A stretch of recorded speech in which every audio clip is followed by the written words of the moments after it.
여러분 안녕하십니까, 김영삼입니다. 역사 힐링 시간이 돌아왔습니다. 역사 힐링하는 것은 잘못 알고 있거나 반대로 알고 있는 내용을 바로잡는 그런 것을 우리는 역사 힐링이라고 하는데, 참 우리가 이런 개명천지에 역사 힐링을 하지 않으면 안 될 정도로 우리의 이 근현대사가 완전히 오염날조되어 있습니다. 며칠 전에 동학을 무슨 혁명이라고 해서 무슨 유가족들을 명예회복한다고 서류를 내라 이런 내용들이 보도가 된 적이 있을 겁니다. 제가 그 내용을 보고 아주 좀 강력히 비판하는 그런 글을 하나 썼습니다. 동학이 그 당시에는 일본에 저항을 하는 반일 세력이었고, 그리고 봉건 세력에 저항을 하는 반봉건 세력이었고, 제국주의에 반대하는 반제국주의 세력이었던 것은 맞습니다만은, 몇 년 후에 이 사람들은 일진회라는 것을 만드는 핵심 몸통 역할을 했다. 동학이 혁명이면 그러면은 일진회 활동을 통해서 친일 매국 활동을 한 것도 그러면 혁명이냐? 제가 이런 문제 제기를 한 적이 있습니다. 이런 게 힐링이 아닌가 싶어요. 오늘의 주제는 유라시아 대륙을 아주 휩쓸었던 이 공산화 쓰나미를 누가 막아냈느냐 하는 그런 주제가 되겠습니다. 이런 말씀을 드리면, 야, 이 공산화 쓰나미가 뭐야? 이거 감이 안 잡히실 거예요. 제가 지도를 한 장 보여드리면 아주 명쾌하게 아마 생각들이 정리가 되실 겁니다. 바로 이 지도입니다.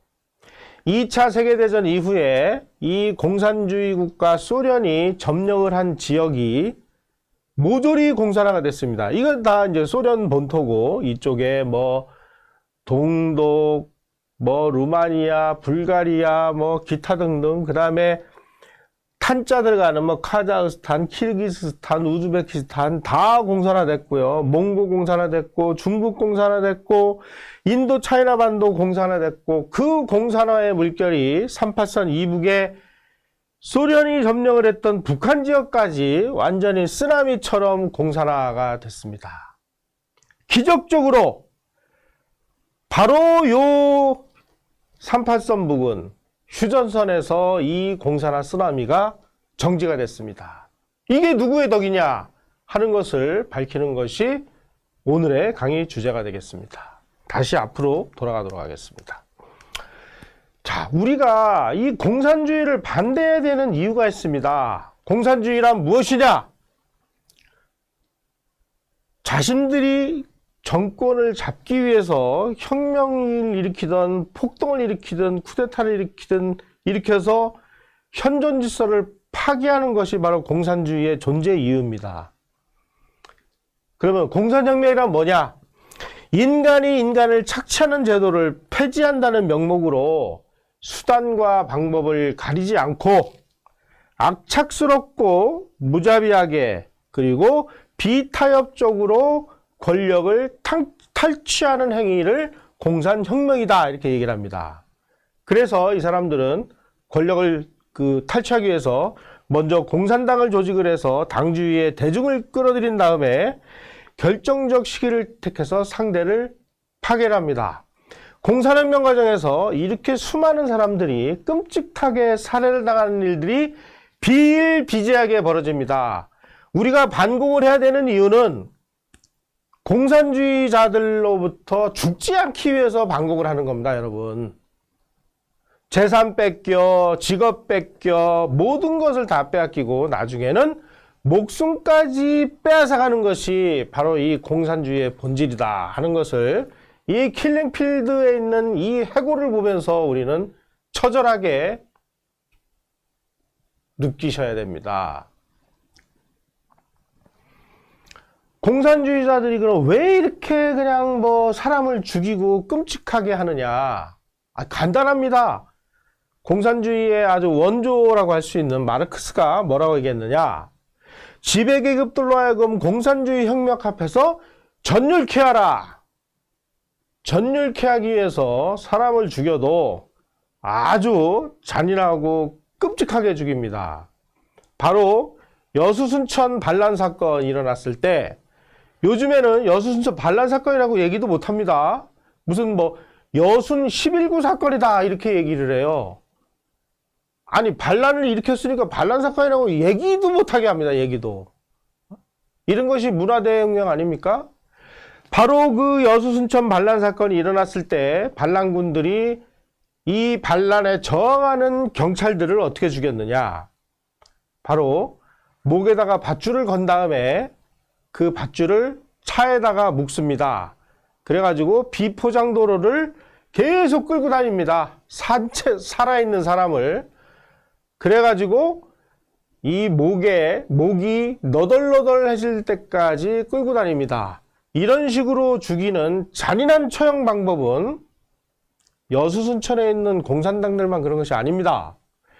바로 모택동이가 중국에서 공산혁명을 일으킬 때 써먹은 수법이고, 레닌과 이런 사람들이 러시아에서 혁명을 일으킬 때 써먹은 수법 그대로입니다.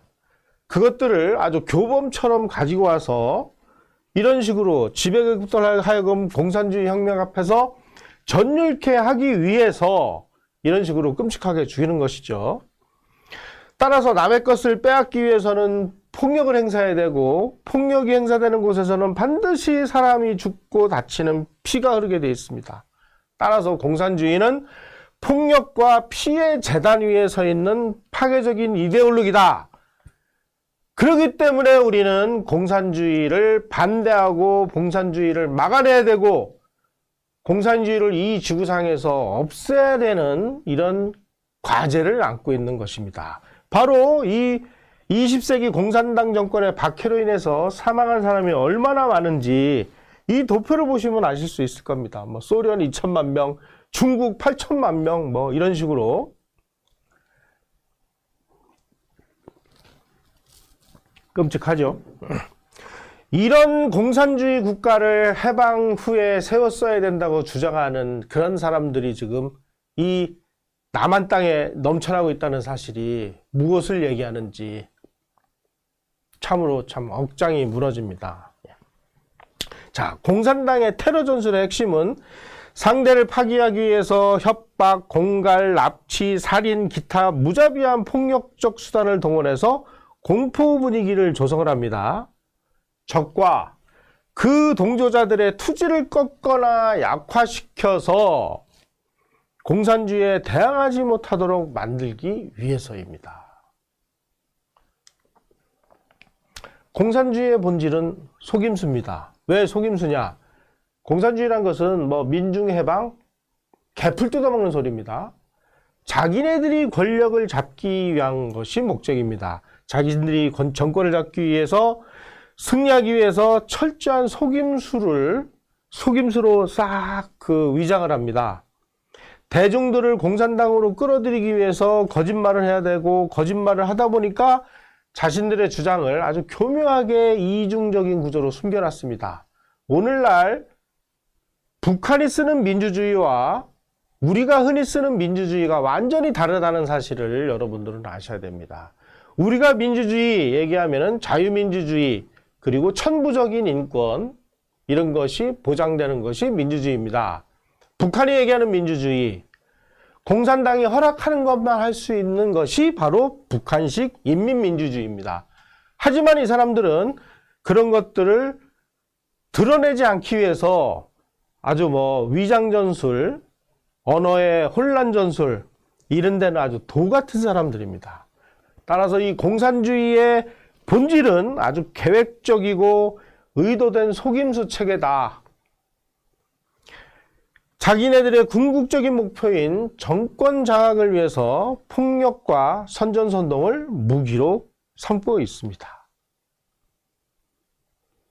바로 이러한 공산주의의 본질을 적나라하게 깨닫고 공산주의는 이렇게 하면 망한다. 그러니 우리는 절대 공산주의로 가면 안 된다. 라고 주장한 분이 바로 이승만이었다는 거죠. 이건 지도를 아까 제가 보여드렸으니까 넘어가겠습니다. 1923년 3월에, 자, 1923년이면 여러분, 볼셰비키 혁명이 몇 년도에 일어났습니까? 볼셰비키 혁명이 일어난 지 불과 몇 년 후에 이 이승만 대통령이 하와이에서 공산당의 당부당이라는 아주 체계적인 논문을 발표를 해서 공산주의는 이러이러한 것이 옳은데 이러이러한 것이 옳지 않기 때문에 공산주의는 위험하다. 우리가 그 길로 가면은 뭐 인류가 패망한다. 라고 경고등을 켠 분이 바로 이승만이라는 겁니다. 그 당시에 전 세계의 수많은 석학들이라든지 그 다음에 언론이라든지 예술인이라든지 이런 사람들이 공산주의야말로 인류가 나가야 될 새로운 유토피아라고 전부 공산주의에 미쳐가지고 미화 찬양하고 있을 그 무렵의 일입니다. 이게. 이승만 대통령은 정말 무서운 분입니다. 이 공산주의의 악마적인 논리를 꿰뚫어 보고 인류 최초로 공산주의의 문제점을 논문 형태로 해서 적나라하게 폭로하는 글을 쓴 분이 바로 이승만이다. 여러분 이런 사실을 꼭 기억하시기 바랍니다.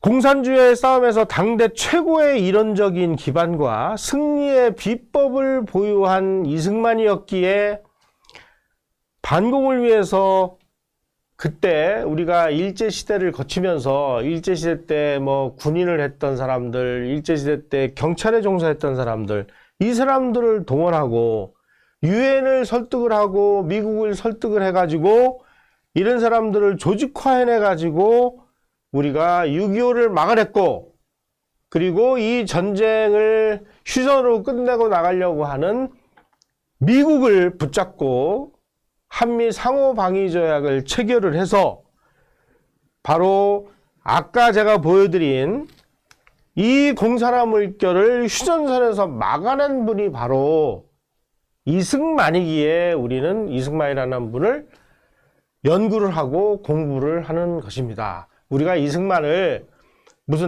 제가 지난 시간에 김구에 대해서 우상이라고 말씀드렸잖아요. 우리가 이승만의 사람을 뭐 우상화를 하고 뭐 이렇게 하기 위해서 이승만을 공부하는 것이 아니라는 거죠. 이승만이라는 분은 정말로 존경받아 마땅한 수많은 일들을 해내신 분이기에 우리는 이분을 제대로 공부해야 된다라는 말씀을 드리는 겁니다. 이게 레닌 동상인데요. 이게 이제 소련이 이제 멸망을 하고 그리고 베를린 장벽이 무너지고 할 때 베를린 장벽이 무너지는 그 자리에서 사람들이 손에 손잡고 기뻐 날뛰면서 불렀던 노래가 바로 1988년에 서울 올림픽 주자가였던 손에 손잡고라는 노래였던 사실을 여러분 아십니까? 바로 대한민국 88 서울 올림픽이 공산주의, 종주국 이런 것들을 무너뜨리는 역할을 했다는 사실입니다.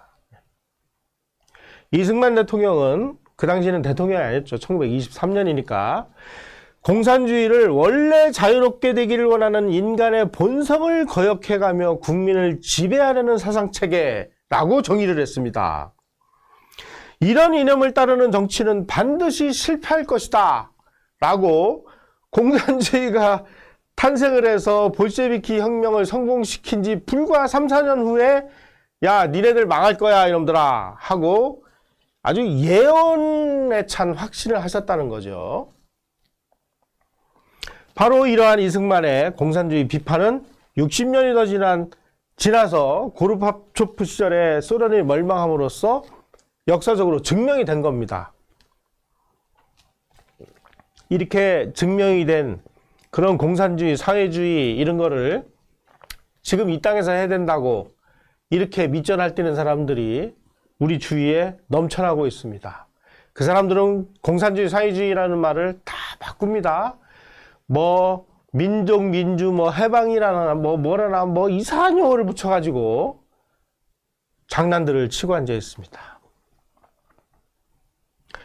공산주의는 실패할 수밖에 없는 그 필연적인 이유를 이승만이라는 사람은 그 러시아에서 공산 정권이 수립되고 나서 3, 4년 후에 논문으로 써서 발표를 했다는 거죠. 공산당의 당부당이라는 그 중요한 내용들은 인터넷에 가서 치시면 전문들이 다 나오니까 그런 내용들을 참고하시기를 바랍니다. 예, 공산당의 당부당. 태평양 잡지 1923년 3월호에 실린 논문입니다. 여기에서 공산주의의 평등 사상에 대해서는 긍정적으로 평가를 했지만 공산주의가 아주 그 부당한 점으로 요 내용들을 지적을 했습니다. 재산을 나눠 가지자, 자본가를 없애자, 지식계급을 없애자, 종교단체를 혁파하자, 정부도 없고 군사도 없으며 국가사상도 다 없애야 한다라는 국가소멸론이 치명적인 문제이기 때문에 공산주의는 필멸한다라는 것을 1923년에 주장을 했다는 거죠. 여기 보면은 in 아메리카, 여기 미국에서는 you break law, 법이 당신을 무너뜨린다. 소비에트 러시아에서는 law breaks you, 법이 너를 망가뜨린다. 이런 포스터가 다 있습니다. 예. 바로 이 1923년에 이런 예언과 같은 논문을 써냈기에 우리는 이승만이라는 분의 이 반공정신을 높이 사는 거죠.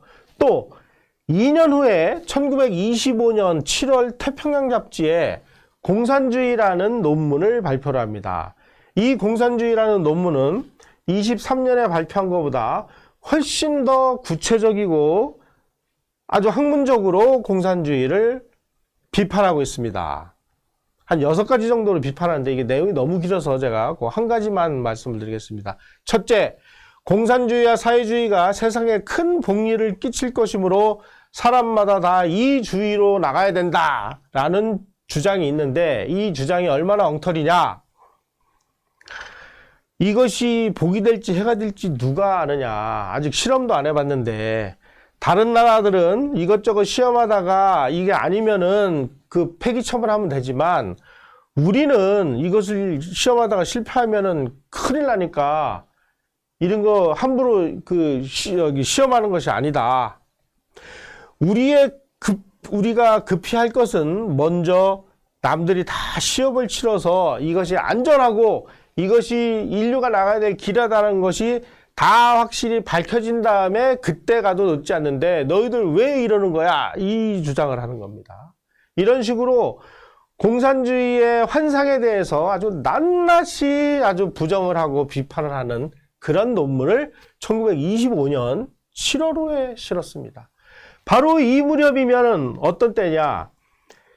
제1차 세계대전이 끝나고 수많은 이 지식인, 예술인, 전문가, 학자, 언론인들이 이 공산주의 러시아가 막 새로운 인류의 낙원이구나 해가지고 다 미쳐 날뛰면서 월터 두란티 같은 이런 세계적인 언론인들은 그냥 막 공산주의를 미화 찬양을 해가지고 수많은 사람들을 공산주의자로 만들고 바로 이 무렵에 영국의 케임브리지 오인방이라는 이 영국에서 최고 지성인들의 귀족의 자제들이 공산주의에 현혹이 돼가지고 자기 조국을 배반하고 소련의 간첩으로 일을 하는 이런 미추광이 같은 일이 벌어지던 바로 그 시절에 이승만이라는 이 당대 최고의 지성인은 허허허 공산주의 망할 거야. 이쪽으로 가면 큰일 나. 우리 반공해야 돼. 라고 주장한 분이 바로 이승만입니다. 대한민국 탄생의 역사적인 의미는 누가 뭐라고 해도 이 지구상에서 반공을 가장 체계적으로 성공을 해서 일궈낸 승리의 역사입니다. 동유럽이 다 공산화되고 그 다음에 중앙아시아 다 공산화되고 인도 차이나 반도 다 공산화될 때 대한민국만은 그야말로 처절하게 공산주의하고 싸우고 공산 게릴라들하고 맞서 싸우기 위해서 무슨 국군 경찰만 가지고도 안 되니까 이승만 대통령이 뭘 했습니까? 북한에서 월남을 한 청년들까지 규합을 해가지고 공산당하고 피를 흘리는 투쟁을 통해서 그리고 우리가 반공을 하지 않으면 대한민국은 살 수가 없다라는 그야말로 크나큰 가치관을 국민들에게 심어 넣어가지고 그렇게 대한민국을 지켜냈기에 우리가 방공을 통해서 공산주의의 물결을 휴전선에서 막아낼 수 있었던 것입니다. 어떻게 보면은 기적이라고 할 수가 있죠. 자, 이런 분을 그야말로 뭐 이승만은 독재를 하고 뭐를 하고 뭐 부정선거를 저지르고 뭐 이런 그 이승만에 대해서 온갖 그야말로 지저분하고 더러운 이야기를 다 뒤집어 씌워가지고 무슨 뭐 100년 전쟁이니 뭐니 해가면서 이승만이라는 사람을 역사의 쓰레기통에 처박으려고 하는 일들이 벌어지고 있습니다. 여러분, 건국 시기에는 건국 시기라는 것은 소위 말하는 스테이트 빌딩이라는 것은 평화난만한 상황에서 이루어지는 것이 절대로 아닙니다. 그래서 이 알렉산더 솔제니친 같은 이런 지성인은 이렇게 얘기를 했습니다. 이 좌파들의 비현실적이고 무지몽매한 주의 주장에 대해서 이렇게 반박을 합니다. 세계에서 전체주의와 대치해서 방어의 제1선에 서 있는 어느 나라가 완전한 민주주의를 유지할 수 있겠느냐? 여러분은 미국은 할 수 있을 것인가? 세계의 민주국가들 예컨대 미국, 영국, 캐나다, 오스트레일리아를 통합하더라도 그렇게는 할 수 없을 것이다. 건국 같은 정말 이 혼란기에는 아무리 부당한 행위가 있었다고 하더라도 그것을 비난할 수 없다라고 정의를 내린 사람은 마키아벨리입니다. 우리가 건국 시기에 정말 아무것도 없는 상황에서 국가를 건설하고 헌법을 만들고 군대를 창설하고 경찰을 조직해서 그 득실거리는 이 공산주의자라고 싸워가면서 나라를 일으켜서 오늘과 같은 이 번영의 초석을 만든 이 사람을 이렇게 무지몽매하게 우리 국민들이 역사의 쓰레기통으로 버리려고 하고 있으니 이 무슨 비극이란 말입니까? 전 세계에서 이 민주주의를 학문적으로 연구한 로버트 다할 같은 이런 아주 석학들은 이렇게 주장을 합니다. 미국이 이 민주주의라는 제도를 그냥 뭐 서구 식민지로부터 해방된 나라들에게 갖다가 이식을 시키기만 하면 저절로 민주주의의 싹이 트고 번영을 할 것이라고 이렇게 생각을 했는데 다 실패를 했습니다. 다. 유독 대한민국에서만 성공을 했죠. 그래서 왜 이럴까? 오랜 연구 끝에 그 원인을 밝혀냈습니다. 민주주의가 정상적으로 꽃을 피우려면 적어도 1인당 국민소득 5,000달러 정도의 물적인 기반, 아마 보통 4,000달러에서 7,000달러 정도를 이야기를 합니다. 그리고 탄탄한 중산층, 그리고 민주주의를 작동하기 위한 민주시민교육을 받은 중산층이 탄탄하게 존재를 해야지만 민주주의가 제대로 운영이 된다. 자, 그러면 우리가 1인당 국민소득 5,000달러에 오른 시기가 언제인 줄 아십니까? 전두환과 노태우가 그 정권을 교체하던 바로 1988년 서울올림픽이 열리는 그 무렵이었습니다. 우리가 1987년에 민주화 대항쟁이라고 그래서 6월 10일 항쟁 이런 걸 통해서 우리가 6.29 선언 이런 걸 통해서 민주화가 됐다고 얘기를 하죠. 그 시기와 로버트 다일 같은 학자가 주장을 하는 시기가 정확하게 일치를 합니다. 그렇다면 이승만 대통령이 집권했던 그 시기는 아니 물적 기반도 없고 중산층도 형성되어 있지 않았고 민주시민교육도 안 돼 있는 상황에서 어떻게 민주주의를 안 한다고 욕을 할 수가 있느냐 이거죠.